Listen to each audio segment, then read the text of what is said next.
Hi, ഏറെ രസകരമായ ഒരു ആക്ഷൻ ചലച്ചിത്രം ദി ഫ്യൂരിയസ് ചലച്ചിത്രത്തിന്റെ വിശദമായ കഥയിലേക്ക് പോകുന്നതിന് മുമ്പ് സിനിമാ കഥകൾ കേൾക്കാൻ ഇഷ്ടപ്പെടുന്ന പുതിയ കൂട്ടുകാരുണ്ടെങ്കിൽ നമ്മുടെ ചാനൽ ഒന്ന് സബ്സ്ക്രൈബ് ചെയ്യണേ. കൂട്ടുകാർക്ക് ഷെയർ ചെയ്തു കൊടുക്കുകയും കമന്റ് ചെയ്യുകയും ലൈക്ക് ചെയ്യുകയും ചെയ്യൂ. നമുക്ക് നേരെ വിശദമായ കഥയിലേക്ക് പോകാം. കഥയെ ആരംഭിക്കുന്നത് മത്തിയ എന്നു പേരുള്ള ഒരു മാധ്യമപ്രവർത്തകയിൽ നിന്നുമാണ്. അവൾ തന്റെ ഭർത്താവായ നവീനുമായി ചേർന്ന് ഒരു ലൈവ് സ്ട്രീം ചെയ്യുകയായിരുന്നു. തിരികെ വരാൻ നവീൻ അവളോട് അപേക്ഷിക്കുന്നുണ്ടെങ്കിലും മത്തിയ അതിന് കൂട്ടാക്കിയില്ല. കാരണം അവൾ കുട്ടികളെ കടത്തുന്ന ഒരു കേസന്വേഷണത്തിന്റെ പിന്നാലെയായിരുന്നു. അടുത്തയിടെ ഒരു കൊച്ചുപയ്യനെ കാണാതാവുകയുണ്ടായി. ആരോ അവനെ തട്ടിക്കൊണ്ടുപോയതാണെന്നാണ് വിലയിരുത്തൽ. താനൊടുവിൽ ആ കുട്ടിയെ തട്ടിക്കൊണ്ടുപോയവർ ഒളിപ്പിച്ച് പാർപ്പിച്ചിരിക്കുന്ന ഒളിസങ്കേതം കണ്ടെത്തി എന്നവൾ പറഞ്ഞു. വൈകാതെ മത്തിയ കാട്ടിനകത്തുള്ള ഒരു ഗുഹ പോലുള്ള ഇടത്ത് എത്തിച്ചേർന്നു. അതായിരുന്നു കുട്ടിക്കടത്ത് സംഘത്തിന്റെ പ്രധാന ഇടം. അവൾ ചെന്നുപെട്ടതോ ആ സംഘത്തിന് മുന്നിലും. മത്തിയ അസാധ്യമായ പോരാട്ടവീര്യമുള്ള ഒരു പോരാളിയാണ്. അതുകൊണ്ട് തന്നെ അവൾ അവരെയെല്ലാം ഒറ്റയ്ക്ക് നേരിട്ടു. ക്രൂരമായ ഒരു ആക്രമണമായിരുന്നു അവിടെ നടന്നത്. ആ പോരാട്ടത്തിനൊടുവിൽ അവൾ കാണാതായ ആ കുട്ടിയെ കണ്ടെത്തുകയും അവനോട് ഓടി രക്ഷപ്പെടാൻ പറയുകയും ചെയ്തു. എന്നാൽ ആ സമയത്താണ് കുട്ടിക്കടത്ത് സംഘത്തിലെ പ്രധാന നേതാക്കളായ രണ്ടുപേർ അവിടെ എത്തിച്ചേർന്നത്.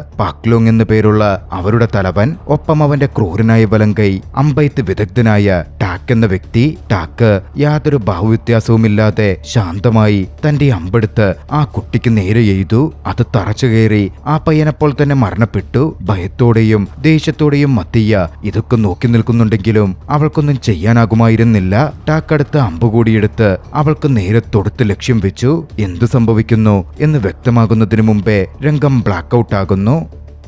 കഥ അവിടെ നിന്നും വോങ് എന്ന പേരുള്ള ഒരു യുവാവിലേക്ക് തിരിയുന്നു. വോങ് മകൾ റെനിക്കൊപ്പമാണ് താമസം. വോങ് ഒരു വ്യാപാരിയായി ജോലി നോക്കുകയാണ്. അവൻ ജോലിക്ക് പോകാൻ ഇറങ്ങുമ്പോ കൂടെ വന്നോട്ടെ എന്ന് റെനി ചോദിച്ചു. അവൻ സന്തോഷത്തോടെ അതിനെ സമ്മതിക്കുകയും ചെയ്തു. അവിടെ എത്തിയപ്പോ വോങ് ജോലി ചെയ്യുന്നതിന്റെ ഒരു ചെറിയ വീഡിയോ റെനി ഫോണിൽ പകർത്തി. പിന്നീട് തിരികെ വീട്ടിലേക്കുള്ള വഴിയിൽ താൻ ചൈനയിലേക്ക് മടങ്ങാൻ പദ്ധതിയിടുകയാണെന്നും അച്ഛനും കൂടെ വരണമെന്നും അവൾ പറഞ്ഞു. എന്നാൽ വോങ് അതിന് വിസമ്മതിക്കുകയായിരുന്നു ചെയ്തത്. അതേസമയം നവീൻ കുട്ടിക്കടത്ത് ായ മാർക്കി എന്നയാളെ കാണുകയും തനിക്ക് കുട്ടികളെ വാങ്ങാൻ താല്പര്യമുണ്ട് എന്ന് ഭാവിക്കുകയും ചെയ്തു. ഈ ഇടപാടുകൾക്ക് പിന്നിലുള്ള അവരുടെ യഥാർത്ഥ ബോസിനെ കാണണം എന്നവൻ മാർക്കിയോട് പറഞ്ഞു. അത് ഏർപ്പാടാക്കാമെന്ന് മാർക്കി സമ്മതിക്കുകയും ചെയ്തു. മറുവശത്ത് റെനിയുടെ വീട്ടിലാകട്ടെ അച്ഛന്റെ നിർബന്ധത്തിന് വഴങ്ങി റെനി കുംഫു പരിശീലനം തുടരുകയാണ്. അവൾക്ക് ഈ പരിശീലനം ഒട്ടും ഇഷ്ടമുള്ളതല്ലെങ്കിൽ പോലും അവളതങ്ങനെ പ്രവർത്തിച്ചുകൊണ്ടിരിക്കും. താൻ അവളെ സംരക്ഷിക്കാൻ വേണ്ടിയാണ് ഇത് ചെയ്യുന്നത് എന്ന ആംഗ്യഭാഷയിലൂടെ വോങ് വിശദീകരിച്ചു. വോങ് ഒരു മൂകനായ വ്യക്തിയാണ്. അവന് സംസാരിക്കാൻ കഴിയില്ല. പൂർണ്ണമായും ആംഗ്യഭാഷയിലൂടെയാണ് അവൻ ആശയവിനിമയം നടത്തുന്നത്. അവളിങ്ങനെ കുംഫു പരിശീലനമൊക്കെ നടത്തുന്നത് അവളുടെ സുരക്ഷയ്ക്ക് എത്രത്തോളം പ്രധാനമാണ് എന്നവൻ വിശദീകരിക്കാൻ ശ്രമിക്കുന്നുണ്ടെങ്കിലും റെനി ദേഷ്യപ്പെട്ട് അവിടെ നിന്ന് ഇറങ്ങിപ്പോയി. അതേസമയം നവീൻ ആകട്ടെ മത്തിയെ കണ്ടെത്താനായി തീവ്രമായി ശ്രമിക്കുകയായിരുന്നു. ഒടുവിൽ അവൾ ലൈവ് സ്ട്രീം ചെയ്ത ആ വീഡിയോ നവീൻ വീണ്ടും വീണ്ടും കാണുന്നുമുണ്ട്. ഏതിടത്തായിരുന്നു അവളപ്പോൾ ഉണ്ടായിരുന്നത് എന്ന് തിരിച്ചറിയാനായിരുന്നു നവീന്റെ ശ്രമം. പിന്നീട് വോങ് റെനിയെ ഒരു ബാർബർ ഷോപ്പിലേക്ക് കൂട്ടിക്കൊണ്ടുപോയി. അവളുടെ മുടി വളരെ ചെറുതായി വെട്ടാൻ ബാർബറോട് ആവശ്യപ്പെട്ടു. അതവളെ കൂടുതൽ സങ്കടപ്പെടുത്തി. അവൾക്ക് നീണ്ട മുടിയായിരുന്നു ഇഷ്ടം. പക്ഷേ വോങ് പറഞ്ഞു, ഗൗരവമായി കുംഫു പരിശീലനം നടത്തണമെങ്കിൽ ചെറിയ മുടിയേ പാടുള്ളൂ. താൻ എപ്പോഴും അവളെ സംരക്ഷിക്കാൻ കൂടെയുണ്ടാകില്ല. അതുകൊണ്ട് നീ ആയോധനകൾ അഭ്യസിച്ചേ പറ്റൂ എന്ന് വോങ് വ്യക്തമാക്കി. അച്ഛൻ കൂടെയുള്ളത് കൊണ്ട് മാത്രമാണ് താൻ ഇത്രയും നാൾ ഇത് പരിശീലിച്ചത് എന്ന് പറഞ്ഞ റെനി തർക്കിച്ചു. എന്നാൽ അവൻ ചൈനയിലേക്ക് കൂടെ വരാൻ വിസമ്മതിച്ചതോടെ ഇപ്പോൾ എല്ലാം മാറിമറിഞ്ഞിരിക്കുകയാണ്. റെനി വലിയ ദേഷ്യത്തിലുമായിരുന്നു. ദേഷ്യവും നിരാശയും നിറഞ്ഞ അവൾ അവിടെ നോടിപ്പോയി. അവൾ ഒറ്റയ്ക്ക് അങ്ങനെ നടന്നു പോകുമ്പോ കാലിന് സ്വാധീനക്കുറവുള്ള ഒരു കൊച്ചു ബാലനെ കണ്ടു. അടുത്തെവിടെയോ വെച്ച് തന്റെ മാതാപിതാക്കൾക്ക് എന്തോ ഭയങ്കരമായ അപകടം സംഭവിച്ചുവെന്നും സഹായിക്കണമെന്നും അവൻ റെനിക്ക് അടുത്ത് വന്ന് കെഞ്ചി പറഞ്ഞു. അവനോട് പാവം തോന്നിയ റെനിയാകട്ടെ അവന്റെ കൂടെ ചെല്ലാമെന്ന് സമ്മതിച്ചു. പക്ഷേ ഇതത്രയും ഒരു കെണിയാണെന്ന് അവൾ തിരിച്ചറിഞ്ഞിരുന്നുമില്ല. മാർക്കിയും ടാക്കും അടുത്തുള്ള ഒരു വാനിൽ അവരെത്തുന്നതും നോക്കി കാത്തിരിക്കുകയായിരുന്നു. അതാ കുട്ടിക്കടത്ത സംഘമാണ്. റെനിക്കടുത്തെത്തിയ ആൺകുട്ടി അവരുടെ നിർദ്ദേശപ്രകാരമായിരുന്നു പ്രവർത്തിച്ചിരുന്നത്. അവിടെ റെനി എത്തിയ നിമിഷം തന്നെ അവർ അവളെ തട്ടിക്കൊണ്ടുപോയി. തന്റെ മകൾ മടങ്ങി വരാൻ ഒരുപാട് വൈകുന്നത് ശ്രദ്ധയിൽപ്പെട്ട വോങ് അവളെ തിരഞ്ഞിറങ്ങി. മുന്നോട്ടു പോയപ്പോ അവൻ ആ സംശയാസ്പദമായ വാൻ കാണുകയും അതിനകത്ത് തന്റെ മകളുടെ സാന്നിധ്യം അറിഞ്ഞതിനാൽ തൊട്ടു പിന്നാലെ പായുകയും ചെയ്തു. വാനിനൊപ്പമെത്തിയവൻ പെട്ടെന്ന് തന്നെ അതിന്റെ താക്കോൽ ഊരിയെടുത്ത് ദൂരേക്ക് വലിച്ചെറിഞ്ഞു. പെട്ടെന്ന് അവിടെ ടാക്ക് എത്തിച്ചേരുകയും അവനെ പിന്നിലേക്ക് അടിച്ചു തെറിപ്പിക്കുകയും ചെയ്തു. ടാക്കിനും മാർക്കിക്കും എതിരെ ക്രൂരമായൊരു പോരാട്ടം നടത്താൻ വോങ് നിർബന്ധിതനായി. അവരുടെ അടിപിടി ആളൊഴിഞ്ഞൊരു ഫാക്ടറിയിലേക്ക് നീണ്ടു. അവിടെ വെച്ച് മൂവരും കുറച്ചുനേരം ശക്തമായി പോരടിച്ചു. ഒടുവിൽ വോങ് അവരെ കീഴ്പ്പെടുത്തുകയും റെനിയെ രക്ഷിക്കാമെന്ന പ്രതീക്ഷയിൽ വാനിലേക്ക് ഓടിയെത്തുകയും ചെയ്തു. എന്നാൽ അവൻ അവളുടെ അടുത്തെത്തുന്നതിന് മുമ്പ് തന്നെ മാർക്ക് വീണ്ടും അവനെ ആക്രമിച്ചു. അവനെ ദൂരേക്ക് മാറ്റിയിടാൻ ശ്രമിച്ചു. ആ നിമിഷത്തിൽ തന്റെ മകൾ ഇപ്പോഴും ആ വാഹനത്തിനുള്ളിൽ തന്നെയുണ്ട് എന്ന കാര്യം വോങ് നോക്കി കണ്ടു. തുടർന്ന് ടാക്ക് ഒരു വലിയ സ്ലഡ്ജ് ഹാമർ എടുത്ത് വോങ്ങിനെ ക്രൂരമായി അടിച്ചു. നിലത്തേക്ക് വീഴ്ത്തി. വാനിനുള്ളിൽ വെച്ച് ബോധം തെളിഞ്ഞ റെനിയാണെങ്കിൽ ഈ ബഹളമെല്ലാം കേൾക്കുകയും തന്റെ അച്ഛനെ ദയനീയമായി വിളിച്ച് നിലവിളിക്കുകയും ചെയ്യുന്നുണ്ടായിരുന്നു. പക്ഷേ അവൾ തീർത്തും നിസ്സഹായിയായിരുന്നു. വോങ് എഴുന്നേൽക്കാൻ പാടുപെട്ടു. തട്ടിക്കൊണ്ടുപോയവരുടെ പിന്നാലെയോടി. എന്നാൽ അമിത വേഗതയിൽ വന്നിരുന്ന ഒരു കാർ പെട്ടെന്ന് അവനെ ഇടിച്ചു തെറിപ്പിച്ചു. കുറച്ചു കഴിഞ്ഞ് ഒരു തരത്തിൽ എഴുന്നേറ്റിരുന്ന വോങ് പോലീസ് സ്റ്റേഷനിൽ ചെന്ന് തന്റെ മകളെ തട്ടിക്കൊണ്ടുപോയ വിവരം അറിയിച്ചു. മകളെ തട്ടിക്കൊണ്ടുപോയ വാഹനത്തിന്റെ നമ്പർ പ്ലേറ്റ് എഴുതി ആ ഉദ്യോഗസ്ഥർക്ക് കൈമാറുകയും ചെയ്തു. ഓഫീസർ യാർഡോങ് ഇത് ശ്രദ്ധയോടെ കേൾക്കുന്നുണ്ടെങ്കിലും ഉടൻ തന്നെ അവരുടെ ക്യാപ്റ്റൻ അവിടുത്തെ എന്താ സംഭവമെന്ന് തിരക്കി. കാര്യങ്ങൾ മനസ്സിലാക്കിയ ശേഷം തങ്ങൾക്ക് പാലിക്കേണ്ട ചില നിയമ നടപടികളുണ്ട് എന്നയാൾ വോങ്ങിനോട് പറഞ്ഞു. മകളെ കണ്ടെത്തിയാൽ നിങ്ങളെ കോണ്ടാക്ട് ചെയ്തോളാം എന്നുറപ്പു നൽകുകയും ചെയ്തു. പക്ഷേ വോങ്ങിനതിൽ പ്രതീക്ഷയുണ്ടായിരുന്നില്ല. വേറെ വഴിയൊന്നുമില്ലാത്തതിനാൽ വോങ് സ്റ്റേഷനിൽ നിന്നിറങ്ങി. ഈ സമയം യാർഡോങ് വോങ്ങിന്റെ ബാക്ക്ഗ്രൗണ്ട് ചെക്ക് ചെയ്യുകയായിരുന്നു. തന്റെ പാർട്ട്ണറെ വിളിച്ച് നിഗൂഢനായ ഈയൊരു മനുഷ്യൻ യഥാർത്ഥത്തിൽ ആരാണ് എന്ന അത്ഭുതം പാർട്ട്ണറോട് യാർഡോങ് പങ്കുവെക്കുകയും ചെയ്തു. അതേസമയം റെനിയെയും തട്ടിക്കൊണ്ടുപോയ മറ്റു കുട്ടികളെയും ഒരു ഭൂഗർഭ ഒളിസങ്കേതത്തിൽ പാർപ്പിച്ചിരിക്കുകയായിരുന്നു. വീട്ടിൽ തിരിച്ചെത്തിയ വോങ് നേരെ പോയി കുളിച്ചു. ശേഷം ശാന്തനായി തന്റെ ആയുധങ്ങൾ ഒരുക്കി. ഒപ്പം ഒരു പ്രധാന കാര്യം അവൻ ഓർത്തെടുത്തു. ടാക്കുമായുള്ള പോരാട്ടത്തിനിടയിൽ അവരുടെ കൂട്ടത്തിൽപ്പെട്ട ഒരു വാഹനത്തിലൊരു പ്രത്യേക ചിഹ്നമുള്ള കാര്യം അവൻ ശ്രദ്ധിച്ചിരുന്നു. ആ ചിഹ്നം എവിടെയുമായി ബന്ധപ്പെട്ടതാണെന്നും വാഹനം എവിടെയാണ് ഉണ്ടാവുക എന്നും അവൻ കൃത്യമായി മനസ്സിലാക്കി. അതിനിടെ കാണാതായ മാധ്യമപ്രവർത്തകയുടെ ഭർത്താവായ നവീൻ ആകട്ടെ കള്ളക്കടത്തുകാരുടെ ഒളിസങ്കേതത്തിൽ എത്തിച്ചേർന്നു. അവരുടെ ബോസായ മിസ്റ്റർ സോങ്ങിനെ കാണാൻ അനുവദിക്കുന്നതിന് മുമ്പ് ടാക്കും മാർക്കിയും അവനെ വിശദമായി പരിശോധിച്ചു. കുട്ടികളെ വാങ്ങാൻ വന്ന ഒരു വലിയ പണക്കാരനായി നവീൻ അഭിനയിക്കുകയായിരുന്നു ചെയ്തത്. എന്നാൽ യഥാർത്ഥത്തിൽ തന്റെ ഭാര്യയുടെ കാണാതാകലിന് കാരണക്കാരനായ ആളുകളിലേക്ക് അടുക്കാൻ അവൻ ഈ ഇടപാടിനെ ഉപയോഗിച്ചുകൊണ്ടിരിക്കുകയായിരുന്നു. അധികം വൈകാതെ വോങ്ങും അതേ ഇടത്ത് തന്നെ എത്തിച്ചേർന്നു. മാർക്കിയെ കണ്ട നിമിഷം തന്നെ റെനിയെ തട്ടിക്കൊണ്ടുപോയവരിൽ ഒരാളാണ് അവനെന്ന് വോങ് തിരിച്ചറിഞ്ഞു. ഒട്ടും മടിക്കാതെ വോങ് അവനെ പിടികൂടുകയും തന്റെ മകൾ എവിടെയെന്ന് ചോദിക്കുകയും ചെയ്തു. മാർക്കി തിരികെ പോരാടാൻ ശ്രമിക്കുന്നുണ്ടെങ്കിലും വോങ് അവനെ എളുപ്പത്തിൽ കീഴ്പ്പെടുത്തുകയും ശക്തമായി പ്രഹരിക്കുകയും ചെയ്തു. ദേഷ്യം വന്ന മാർക്കി വോങ്ങിനെ കൊല്ലാൻ തന്റെ ആളുകളോട് ഉത്തരവിട്ടു. അവൻ നേരെ ചെന്നതാകട്ടെ ഒരു ഫൈറ്റിൻ അറീനയിലേക്കായിരുന്നു. അവനെ വീഴ്ത്തുന്ന ആർക്കും വലിയ തുക പ്രതിഫലം നൽകപ്പെടും എന്നവിടെ വെച്ച് പ്രഖ്യാപിക്കപ്പെട്ടു. നിമിഷങ്ങൾക്കകം ഡസൻ കണക്കിന് ഗുണ്ടകൾ എല്ലാ ദിശകളിൽ നിന്നും വോങ്ങിന് നേരെ പാഞ്ഞെടുത്തു. അതേസമയം ഒരു നിഗൂഢ മനുഷ്യൻ കെട്ടിടത്തിലേക്ക് അതിക്രമിച്ചു കയറി തന്റെ ആളുകളെ തല്ലിച്ചതയ്ക്കുന്നു എന്ന വിവരം മിസ്റ്റർ സോങ് അറിഞ്ഞു. ആദ്യം അത് നവീനാണെന്ന് അവൻ കരുതുന്നുവെങ്കിലും തനിക്കതിൽ യാതൊരു പങ്കുമില്ലെന്ന് നവീൻ വേഗത്തിൽ നിഷേധിച്ചു പറഞ്ഞു. അത് വിശ്വസിക്കാതെ നവീനെയും കൊല്ലാൻ മിസ്റ്റർ സോങ് ഉത്തരവിട്ടു. അതോടെ നവീനും ആ സംഘത്തോട് പോരാടി അവിടെ നിന്ന് രക്ഷപ്പെടാൻ നോക്കേണ്ടി വന്നു. അതേസമയം പോരാട്ട കളത്തിനുള്ളിൽ വോങ്ങാകട്ടെ എണ്ണമറ്റ അക്രമികളാൽ വലയം ചെയ്യപ്പെട്ടിരിക്കുകയായിരുന്നു. തന്റെ ആയുധങ്ങളും അസാധ്യമായ ആയോധനകലകളും ഉപയോഗിച്ച് തനിക്ക് നേരെ വരുന്ന ഓരോ എതിരാളിയെയും അവൻ തല്ലിച്ചതച്ചു. നവീൻ തന്റെ പോരാട്ടം തുടരുകയായിരുന്നു. മാർക്കി മുകളിലത്തെ നിലയിലേക്കൂടി രക്ഷപ്പെടാൻ ശ്രമിച്ചു. എന്നാൽ ആ ബഹളത്തിനിടയിൽ അവൻ അബദ്ധത്തിൽ കൈവരിയിൽ തട്ടി മുകളിൽ നിന്ന് താഴേക്ക് വീണ് തൽക്ഷണം മരിച്ചു. വോങ്ങാകട്ടെ മാർക്കിയുടെ മരണം കാണുകയും മുകളിലേക്ക് നോക്കുമ്പോൾ മുകളിലത്തെ നിലയിൽ നിൽക്കുന്ന നവീനെ ശ്രദ്ധിക്കുകയും ചെയ്തു. ആ സംഘത്തിന്റെ നിരീക്ഷണ ക്യാമറ ദൃശ്യങ്ങളെല്ലാം മോഷ്ടിച്ചെടുക്കുവാൻ നവീൻ അവിടുത്തെ സർവൈലൻസ് റൂമിലേക്ക് കടന്നു. അവനത് പൂർത്തിയാക്കുന്നതിന് മുമ്പ് വോങ് അങ്ങോട്ടേക്ക് എത്തുകയും അവനെ മറ്റൊരു ശത്രുവായി തെറ്റിദ്ധരിക്കുകയും ചെയ്തു. അവർക്കിടയിലും കടുത്തൊരു പോരാട്ടം ആരംഭിച്ചു. വോങ്ങിന്റെ വാലറ്റിൽ നിന്ന്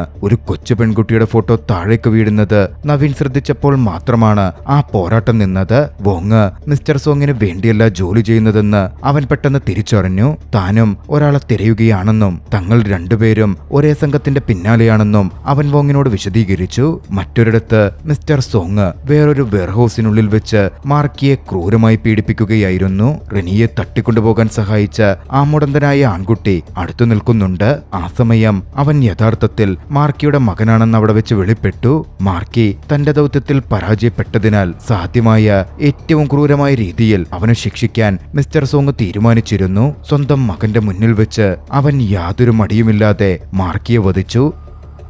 തുടർന്ന് ഭയന്ന് വിറച്ച ആ ആൺകുട്ടിയെ തട്ടിക്കൊണ്ടുവന്ന കുട്ടികളെ പാർപ്പിച്ചിരിക്കുന്ന ഭൂഗർഭ അറയിലേക്ക് മാറ്റി. അങ്ങോട്ടേക്ക് അവൻ എത്തിയതും റെനി അവനെ കണ്ടതും അവൾ അവനോട് അതീവ ദേഷ്യത്തിൽ പെരുമാറി. എല്ലാത്തിനും കാരണം അവനാണെന്ന് കുറ്റപ്പെടുത്തിക്കൊണ്ട് അവൾ വിളിച്ചു പറഞ്ഞു, നീ എന്തിനാ എന്നോടിത് ചെയ്തത്? നീ കാരണമാ ഞാനിവിടെ എത്തിപ്പെട്ടത്. അവൾ അവനെ ഉപദ്രവിക്കാൻ പോലും ശ്രമിച്ചു.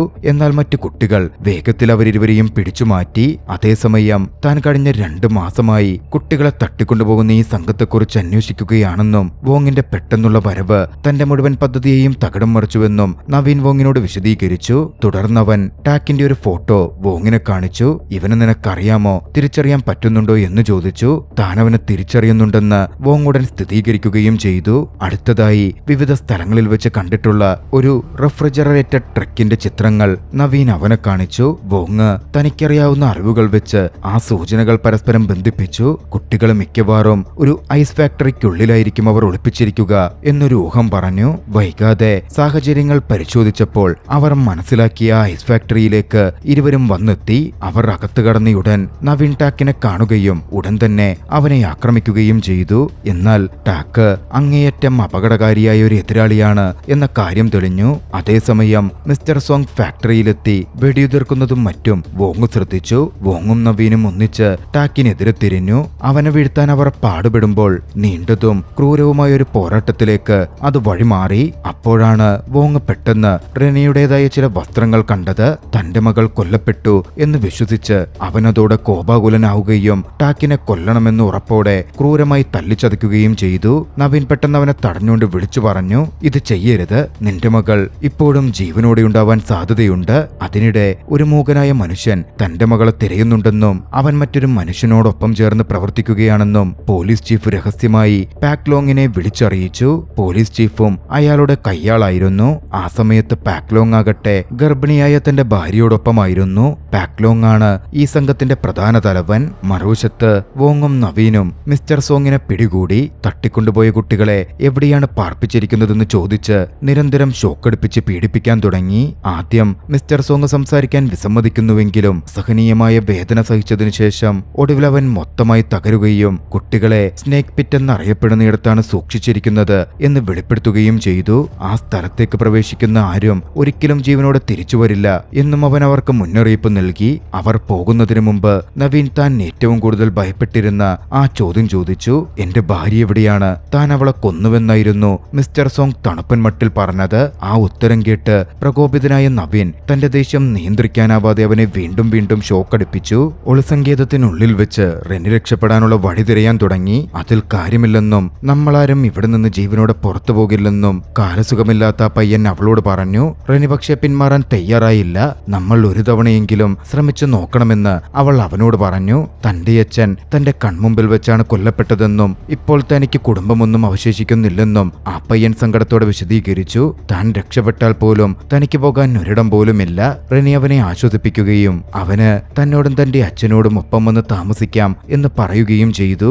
അന്ന് രാത്രി വൈകി മിസ്റ്റർ സോങ് ഫാക്ടറിയിൽ നിന്ന് പുറത്തിറങ്ങുമ്പോ പാക്ലോങ്ങും ടാക്കും പുറത്ത് കാത്തു നിൽക്കുന്നത് കണ്ടു.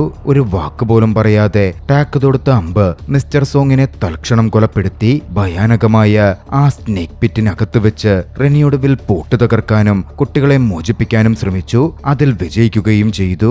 എന്നാൽ അവർക്ക് രക്ഷപ്പെടാൻ കഴിയുന്നതിന് മുമ്പ് തന്നെ കുട്ടികളെ കടത്തുന്നവർ എന്താണ് സംഭവിക്കുന്നതെന്ന് കണ്ടെത്തുകയും നിരവധി കുട്ടികളെ പിടികൂടുകയും ചെയ്തു. റെനി സായുധരായ ഗുണ്ടാസംഘത്താൽ വലം ചെയ്യപ്പെട്ടു. പുറത്ത് വോങ്ങും നവീനും അപ്പോഴേക്കും എത്തിച്ചേർന്നിരുന്നു. തങ്ങളുടെ വഴിയിൽ വരുന്ന എല്ലാവരോടും പോരാടിക്കൊണ്ട് കെട്ടിടത്തിലേക്ക് അവർ ഇരച്ചു കയറി. പോരാട്ടത്തിനിടയിൽ വോങ് ഒടുവിൽ റെനിയെ ജീവനോടെ കണ്ടു. അവനുടൻ തന്നെ ഓടിച്ചെന്ന് തന്റെ മകളെ കെട്ടിപ്പിടിച്ചു. അവൾ സുരക്ഷിതയാണെന്ന് ഉറപ്പുവരുത്തിയ ശേഷം നമുക്കുടനെ തന്നെ ഇവിടുന്ന് പോകണമെന്ന് വോങ് അവളോട് പറഞ്ഞു. എന്നാൽ റെനി അതിന് വിസമ്മതിച്ചു. ഒരുപാട് കുട്ടികൾ അകത്ത് കുടുങ്ങിക്കിടക്കുന്നുണ്ടെന്നും അവരുപേക്ഷിച്ച് പോവാൻ പറ്റില്ലെന്നും അവൾ അച്ഛനോട് പറഞ്ഞു. നവീൻ അതിലിടപെട്ടു. വോങ്ങിനോട് പറഞ്ഞു, വിഷമിക്കണ്ട, ബാക്കി കുട്ടികളെ ഞാൻ രക്ഷിച്ചോളാം. നീ നിന്റെ മകളെയും കൂട്ടി ഇവിടുന്ന് രക്ഷപ്പെടാൻ നോക്ക്. നവീനെ വിശ്വസിച്ച് വോങ് റെനിയെ തന്റെ മോട്ടോർ സൈക്കിളിലിരുത്തി വേഗത്തിൽ അവിടെ നിന്ന് ഓടിച്ചു പോകാൻ തുടങ്ങി. അതേസമയം നവീൻ ഒറ്റയ്ക്ക് ആ കുട്ടിക്കടത്ത് സംഘത്തോട് പോരാടുകയായിരുന്നു. എന്നാൽ അവർ അധിക ദൂരം പോകുന്നതിനു മുമ്പ് നവീൻ ഒറ്റയ്ക്കാണെന്നും തങ്ങൾ തിരികെ പോയി അവനെ സഹായിക്കണം എന്നും റെനി അച്ഛനെ ഓർമ്മിപ്പിച്ചു. യാഥാർത്ഥ്യത്തിൽ നവീന്റെ പദ്ധതിയുടെ ഭാഗമായിരുന്നു ആ നടന്നതത്രയും. ഒളിസങ്കേതത്തിലേക്ക് വരുന്നതിനു മുമ്പേ അവൻ ആ കുട്ടിക്കടത്ത് സംഘത്തെ തുറന്നു കാട്ടിക്കൊണ്ടും തട്ടിക്കൊണ്ടുപോയ കുട്ടികളെ എവിടെയാണ് പാർപ്പിച്ചിരിക്കുന്നത് എന്ന് വ്യക്തമാക്കിക്കൊണ്ടും ഒരു ലൈവ് സ്ട്രീം ആരംഭിച്ചിട്ടുണ്ടായിരുന്നു. ആ ലൈവ് സ്ട്രീം കുട്ടികൾ നഷ്ടപ്പെട്ട മാതാപിതാക്കളും ഓഫീസർ യാർഡോങ്ങും അടക്കം കണ്ടു. ഉടൻ തന്നെ ഓഫീസർ യാർഡോങ് തന്റെ പാർട്ട്ണറോട് ആ ഇടത്തേക്ക് പോകാമെന്നും കുട്ടികളെ രക്ഷിക്കാമെന്നും പറയുകയും അതിനായുള്ള ഉത്തരവിടുകയും ചെയ്തു. താമസിയാതെ ആശങ്കാകുലരായ മാതാപിതാക്കൾ ആയിടത്തെത്തി കെട്ടിടത്തിന് പുറത്ത് തടിച്ചുകൂടാൻ തുടങ്ങി. പോലീസ് യൂണിറ്റുകളും അവിടെ എത്തി. യാർഡോങ്ങിന് ആ സ്ഥലത്തേക്ക് കടന്നു കയറാൻ താല്പര്യമുണ്ടായിരുന്നെങ്കിലും അവളുടെ ക്യാപ്റ്റൻ ആ നടപടിക്ക് അനുമതി നൽകാൻ വിസമ്മതിച്ചു. ഏറ്റവും മോശമായ കാര്യം എന്തെന്നാൽ കൂടുതൽ ഗുണ്ടാ സംഘങ്ങൾ അങ്ങോട്ടേക്ക് എത്തിച്ചേർന്നു. പുറത്തു നിന്നിരുന്ന പോലീസുകാരെ മറികടന്ന് അവർ ആ കെട്ടിടത്തിനകത്തേക്ക് നടന്നുപോയി. മറുവശത്ത് മകളുടെ അഭ്യർത്ഥന കേട്ട വോങ് തന്റെ മനസ്സ് മാറ്റി. അവൻ തന്റെ മോട്ടോർ സൈക്കിൾ തിരിച്ച് റെനിയോടൊപ്പം നേരെ നവീനുള്ള കെട്ടിടത്തിനുള്ളിലേക്ക് ഓടിച്ചു കയറ്റി. ആ സംഘത്തിനെതിരെ വീണ്ടും പോരാടാൻ നവീനൊപ്പം ചേരുകയും ചെയ്തു. അതേസമയം റെനി കുട്ടികളെയെല്ലാം അവിടെ നിന്ന് കൂട്ടി രക്ഷപ്പെടാനുള്ള വഴി തിരഞ്ഞ് മുകളിലത്തെ നിലയിലേക്ക് പോയി. അവിടെ പുറത്തേക്ക് തുറക്കുന്ന ഒരിടം അവർ കണ്ടെത്തി. അവിടെ നിന്നും എന്തെങ്കിലും കയർ താഴേക്കിട്ട് അതിൽ തൂങ്ങി ഇറങ്ങാനായിരുന്നു റെനി പദ്ധതിയിട്ടത്. അതിനായി തുണികളൊക്കെ കൂട്ടിക്കെട്ടി ഇറങ്ങാനുള്ള ഒരു സാഹചര്യം റെനി സൃഷ്ടിച്ചു. പക്ഷേ അപ്പോഴേക്കും അത്ര നേരം നിശബ്ദത പാലിച്ച യാർഡോങ് ആകട്ടെ ഒടുവിൽ കനത്ത തീരുമാനമെടുത്തു. തന്റെ ക്യാപ്റ്റന്റെ ഉത്തരവുകൾ അവഗണിച്ച് കീഴ്വഴക്കങ്ങൾ പാലിക്കുന്നതിനേക്കാൾ ഏറ്റവും പ്രധാനം കുട്ടികളെ രക്ഷിക്കുന്നതാണ് എന്ന് തന്റെ പാർട്ട്ണറോടും പറഞ്ഞ് കെട്ടിടത്തിനകത്തേക്ക് കുതിച്ചു. അതേസമയം വോങ്ങും നവീനും ഗോവണിപ്പടിയിൽ നിലയുറപ്പിച്ചിരുന്നു. ഗുണ്ടാ സംഘത്തിന്റെ ഒന്നിനു പുറകെ ഒന്നായുള്ള ആക്രമണങ്ങളെ അവർ തടഞ്ഞു നിർത്തി. അവർ കുട്ടികളുടെ അടുത്തേക്ക് എത്താതിരിക്കാൻ അവർ കഠിനമായി പരിശ്രമിച്ചു. ഒടുവിൽ പോലീസ് അകത്തേക്ക് എത്തിച്ചേരുകയും വായുവിലേക്ക് വെടിയുതിർത്ത് അക്രമികളെ പിന്തിരിപ്പിക്കാൻ നിർബന്ധിതരാകുകയും ചെയ്തു. കുട്ടികൾ ഓരോരുത്തരായി കയറിലൂടെ സുരക്ഷിതമായി താഴേക്കിറങ്ങി. റെനിയുടെ ഊഴമായപ്പോ അവൾ കെട്ടിയുണ്ടാക്കിയ ആ കയർ പൊട്ടി താഴെ വീണു. ഭാഗ്യവശാൽ സുരക്ഷാ ഉദ്യോഗസ്ഥർ അവളെ താങ്ങിപ്പിടിക്കുകയും സുരക്ഷിതമായി താഴെ ഇറക്കുകയും ചെയ്തു. മറ്റൊരു കൊച്ചുബാലൻ താഴേക്കിറങ്ങാൻ തുടങ്ങുമ്പോ ഗുണ്ടാ സംഘത്തിൽ പെട്ട ഒരാൾ അവനെ കൊല്ലാൻ തയ്യാറായി മുകളിൽ പ്രത്യക്ഷപ്പെട്ടു. താഴെ നിന്ന് യാർഡോങ് വേഗത്തിൽ വെടിയുതിർത്ത് അക്രമിയെ വധിക്കുകയും ആ കുട്ടിയെ രക്ഷപ്പെടുത്തുകയും ചെയ്തു. എല്ലാവരുടെയും പരിശ്രമത്താൽ ഓരോ കുട്ടിയും രക്ഷിക്കപ്പെട്ടു. പിന്നീട് വാർത്താ റിപ്പോർട്ടുകൾ സംഭവിച്ച കാര്യങ്ങൾ വെളിപ്പെടുത്തി. ആ കുട്ടിക്കടത്ത് സംഘത്തിന്റെ ആ മാഫിയയുടെ മുഴുവൻ സൂത്രധാരൻ പാക്ലോങ് ആണെന്ന് തുറന്നുകാട്ടി. അതിനിടെ പാക്ലോങ്ങിന്റെ ഗർഭിണിയായ ഭാര്യ തന്റെ പിതാവിന് അവനെ കാണണമെന്ന് പറഞ്ഞിട്ടുണ്ട് എന്ന കാര്യം പാക്ലോങ്ങിനെ അറിയിച്ചു. പാക്ലോങ് തന്റെ അമ്മായപ്പനെ വന്നു കണ്ടു. അദ്ദേഹം നിയമവിരുദ്ധമായ സാധനങ്ങൾ കടത്തുന്നതിനും വലിയൊരു കുറ്റവാളി സംഘത്തെ നിയന്ത്രിക്കുന്നതിനും മറ്റും പാക്ലോങ്ങിനെ ദേഷ്യത്തോടെ ശകാരിക്കാൻ തുടങ്ങി. അവിടുത്തെ ആളുകളിൽ ഒരാൾ പാക്ലോങ്ങിന് നേരെ വിരൽ ചൂണ്ടി ആക്രോശിച്ചു. പാക്ലോങ് പെട്ടെന്ന് ആ മനുഷ്യന്റെ വിരൽ കടിച്ചു മുറിച്ചെടുക്കുകയും സ്വന്തം അമ്മായിയപ്പൻ ഉൾപ്പെടെ ആ മുറിയിലുണ്ടായിരുന്ന എല്ലാവരെയും അറുത്തു കൊല്ലുകയും ചെയ്തു. പുറത്തുനിന്ന് കൂടുതൽ സായുധരായ ആളുകൾ അകത്തേക്ക് ഇരച്ചു കയറാൻ തുടങ്ങി. ആ ബഹളത്തിനിടയിൽ പാക്ലോങ് അബദ്ധത്തിൽ സ്വന്തം ഭാര്യയെയും കൊലപ്പെടുത്തി. മറുവശത്ത് പോലീസ് സ്റ്റേഷനിൽ യാർഡോങ് വോങ്ങിൽ നിന്നും നവീനിൽ നിന്നും മൊഴിയെടുത്തു. കുട്ടികളെ രക്ഷിച്ചതിന് പിന്നിൽ പ്രവർത്തിച്ചത് അവരാണെന്ന് തനിക്കറിയാമെന്ന് അവൾ അവരോട് പറഞ്ഞു. എന്നാൽ സംഭവിച്ച കാര്യങ്ങൾ കാരണം അന്വേഷണത്തിന്റെ ഭാഗമായി അവർക്ക് ആ ഒരു രാത്രി ജയിലിൽ കഴിയണം. വോങ് അതിന് സമ്മതമറിയിച്ചു. അവരെ എല്ലാവരെയും അവൾ ലോക്കപ്പിലാക്കി. റെനി അവിടെ അടുത്ത് തന്നെ ഉണ്ടായിരുന്നു. അതിനിടെ തിരികെ ആ സ്ഥലത്ത് അതിജീവിച്ച ഗുണ്ടാ സംഘത്തിലെ ഒരാൾ മിസ്റ്റർ സോങ്ങിന്റെ മൃതദേഹം കണ്ടെത്തി. തന്റെ അച്ഛൻ മരണപ്പെട്ടു എന്ന് സോങ്ങിന്റെ മൃതദേഹം കണ്ടതും അയാൾ തിരിച്ചറിഞ്ഞു. മറുവശത്ത് ജയിലിലായിരുന്ന നവീൻ വോങ്ങിനോട് സംസാരിച്ചു. കുട്ടികളെ രക്ഷിക്കാൻ അവർ ഒരുമിച്ച് ചെയ്ത കാര്യങ്ങളെ ഓർത്തെടുത്ത് അഭിനന്ദിക്കുകയും ചെയ്തു. എന്നിരുന്നാലും പോലീസ് സ്റ്റേഷന് പുറത്ത് പാക്ലോങ്ങും ടാക്കും പ്രതികാരം ചെയ്യാൻ എത്തിച്ചേർന്നിരുന്നു. ടാക്ക് ആദ്യം അകത്തു കടക്കുകയും തന്റെ അമ്പുകൾ ഉപയോഗിച്ച് കണ്ണിൽ കണ്ട എല്ലാ പോലീസ് ഉദ്യോഗസ്ഥരെയും നിശബ്ദമായി കൊന്നു തുടങ്ങുകയും ചെയ്തു. ആരോ സ്റ്റേഷനിൽ അതിക്രമിച്ചു കയറിയതായി യാർഡോങ് പെട്ടെന്ന് തിരിച്ചറിഞ്ഞു. രക്ഷപ്പെടുത്തിയ കുട്ടികളോട് ഉടൻ തന്നെ ഒളിക്കാൻ അവൾ പറഞ്ഞു. സ്റ്റേഷനുള്ളിൽ വെച്ച് എന്തോ വലിയ അപകടം സംഭവിക്കുന്നുണ്ടെന്ന് വോങ്ങും നവീനും അപ്പോഴേ തിരിച്ചറിഞ്ഞു. ജയിലിന്റെ താക്കോൽ ലോക്കപ്പിന് പുറത്ത് വീണുകിടക്കുന്നത് അവർ ശ്രദ്ധിക്കുകയും അത് കൈക്കലാക്കാൻ തീവ്രമായി ശ്രമിക്കുകയും ചെയ്തു. അതിനിടെ ടാക്ക് യാർഡോങ്ങിനെ വധിച്ചു. അവനും പാക്ലോങ്ങും ലോക്കപ്പ് ലക്ഷ്യമാക്കി നീങ്ങി. എന്നാൽ അവർ അവിടെ എത്തുമ്പോൾ ലോക്കപ്പുകൾ ശൂന്യമായിരുന്നു. വോങ്ങും നവീനും അതിനകം രക്ഷപ്പെടുത്തിയ കുട്ടികളുമായി മുകളിലത്തെ നിലയിലേക്ക് രക്ഷപ്പെടുകയും പുറത്തു കടക്കാനുള്ള വഴി തിരയുകയും ചെയ്യുകയായിരുന്നു. തങ്ങൾ രക്ഷപ്പെടാൻ പോവുകയാണ് എന്നവർ കരുതിയ ആ നിമിഷത്തിൽ പാക്ലോങ് ഉണ്ടാക്കും പെട്ടെന്നവർക്ക് മുന്നിൽ പ്രത്യക്ഷപ്പെട്ടു. റെനിയെ രക്ഷപ്പെടാൻ സഹായിക്കാൻ കാലുവയ്യാത്ത ആൺകുട്ടി ശ്രമിക്കുന്നുണ്ടെങ്കിലും ടാക്ക് തൊട്ടടുത്ത അമ്പ് റെനിയുടെ കാലിൽ കൊള്ളിച്ചു. അവളുടെ ഓട്ടം തടഞ്ഞു. വോങ്ങും നവീനും ആ രണ്ട് വില്ലന്മാരുമായി നീണ്ടതും ക്രൂരവുമായ ഒരു പോരാട്ടത്തിലേർപ്പെട്ടു. അതോടെ അതിഭയങ്കരമായ അന്തിമയുദ്ധം ആരംഭിച്ചു. പെട്ടെന്ന് മിസ്റ്റർ സോങ്ങിന്റെ മകൻ ആ പോരാട്ടത്തിലെത്തി പങ്കുചേർന്നു. തന്റെ അച്ഛന്റെ മരണത്തിൽ കോപാകുലനായ അവൻ നീയല്ലേ എന്റെ അച്ഛനെ കൊന്നത് എന്നാക്രോശിച്ചുകൊണ്ട് വില്ലന്മാരെ ആക്രമിച്ചു.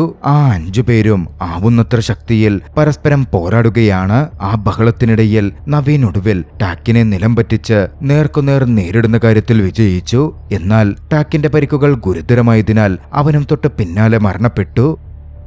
അതേസമയം വോങ് പാക്ലോങ്ങിനെതിരെയുള്ള തന്റെ പോരാട്ടം തുടരുകയായിരുന്നു. കടുത്ത ഏറ്റുമുട്ടലിനൊടുവിൽ വോങ് ഒടുവിൽ പാക്ലോങ്ങിനെ നിലം പറ്റിച്ചു. പിന്നീട് വോങ്ങും റെനിയും ആ കൊച്ചു ബാലനും അതിജീവിച്ച പോലീസ് ഉദ്യോഗസ്ഥനും നവീന്റെ ഓർമ്മ പുതുക്കാൻ ഒരു കടൽ തീരത്തെത്തുചേർന്നു. അവരെല്ലാവരും രക്ഷപ്പെട്ടിരുന്നു. ജയിലിനുള്ളിൽ വെച്ച് തങ്ങൾ പങ്കിട്ട സംഭാഷണങ്ങൾ വോങ് ഓർത്തെടുത്തു. വോങ് വളരെ നിഗൂഢനായ ഒരു മനുഷ്യനായിരുന്നിട്ടും അവന്റെ പേര് പോലും തനിക്കറിയില്ലായിരുന്നിട്ടും തങ്ങൾ സുഹൃത്തുക്കളാണെന്ന് നവീൻ എന്ന് പുഞ്ചിരിയോടെ പറഞ്ഞിരുന്നു.